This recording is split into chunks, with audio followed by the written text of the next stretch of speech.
स्वागत है आपका डीएनपी एजू हब में। आज हम लोग टॉपिक पढ़ने वाले हैं। उस टॉपिक का नाम है मगध साम्राज्य के वंशज। इस टॉपिक के माध्यम से हम लोग जानेंगे कि मगध साम्राज्य के वंशज कौन कौन थे, उनके संस्थापक, अंतिम शासक एवं राजधानी के बारे में। सबसे पहले साम्राज्य के वंशज को जानते हैं इस ट्रिक के माध्यम से।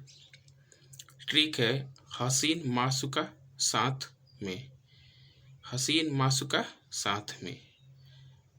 यहाँ पर ह से हायक वंश हो जाएगा, सी से शिशुनाग वंश, न से नंद वंश, मा से मौर्य वंश, सु से शुंग वंश, का से कण्व वंश, सात से सातवाहन वंश, में से मगध साम्राज्य।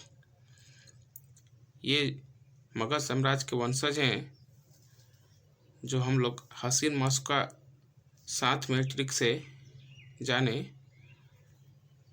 अब हम लोग पढ़ेंगे कि हायक वंश के संस्थापक कौन थे, अंतिम शासक कौन थे और राजधानी कहाँ थी।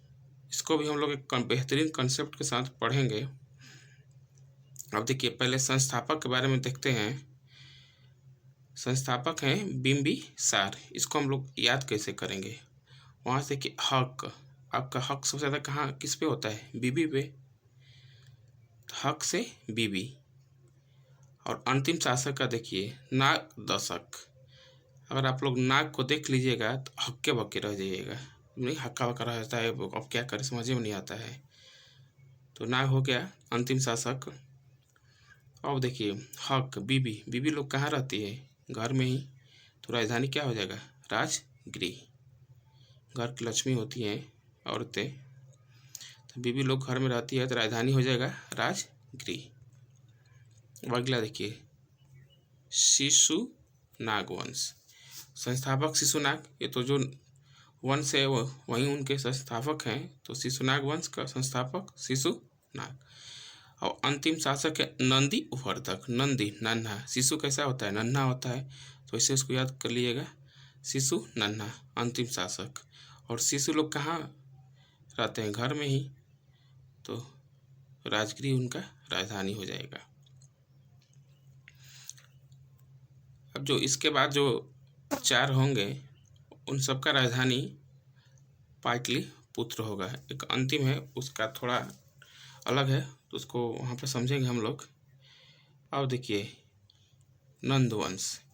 इसके संस्थापक थे महापद्म नंद। अंतिम शासक धनानंद। राजधानी तो बोले ही दिए कि आपको इसके बाद जो चार होगा उसका राजधानी पाटलिपुत्र होगा। देखिए अंतिम शासक धनानंद। धन, धन से आदमी लद गया। नंद को लद पढ़िए, धन से आदमी लद गया। लद गया, धन जिसके पास होगा वो महान लोग हो ही जाते हैं। अगला देखिए माँ से मौर्य वंश। इसका संस्थापक सभी को लोग को याद होगा, चंद्रगुप्त मौर्य। अब देखिए अंतिम शासक कैसे याद कीजिएगा? मौर्य। मर गया था, बृह मैंने वृद्धावस्था में वह मर गया। बहुत लोग बूढ़ होने के बाद मर ही लगभग, इस तो आजकल कोई कभी मर जाता है, लेकिन मौर्य मर गया कब? जब वो बूढ़ा हो गया था, बृह। इसका भी राजधानी पाटलिपुत्र। अगला है शुंग वंश। संस्थापक पुष्यमित्र शुंग। अंतिम शासक देवहूति। राजधानी पाटलिपुत्र। इसको कैसे याद करेंगे? शुंग। शुंग क्या? शुंग पुष्प मन फूल। देवता लोग देखिएगा पुष्प ज़्यादा रखते थे अपने पास। माँ सरस्वती पुष्प, जब ब्रह्मा जी पुष्प में बैठे रहते हैं तो देवता लोग पुष्प को सूंघते हैं। तो शुंग का शुंग पुष्प। कौन? तो देवभूति। अंतिम शासक देवभूति, देवता लोग। अगला है कण्व वंश। इनके संस्थापक हैं वासुदेव। अंतिम शासक सुशर्मन। राजधानी पाटलिपुत्र।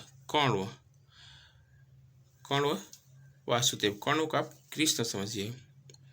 कृष्ण का दूसरा नाम क्या था? वासुदेव। और उनके एक परम मित्र थे सुदामा। सुदामा से याद करते हैं। सुशर्मा भी उनके एक फुआ के लड़के थे जिनका उन्होंने वध कर दिया था, वैसे याद कर सकते शर्मा। लेकिन वास्तव के परम सुदामा, तो अंतिम शासक सुदामा। राजधानी इसका भी पाटलिपुत्र। अगला है सात, सात से सातवाहन वंश। इसके संस्थापक हैं सिमुक। अंतिम शासक सातकड़ी। राजधानी प्रतिष्ठान। ठीक है, सात माह, सात वाहन, सी मुख। इसमें सी है मुख्य, सात है, सात कड़ी भी है, और उसका राजधानी का सबसे बढ़िया ठीक है राजधानी प्रतिष्ठान। वाहन,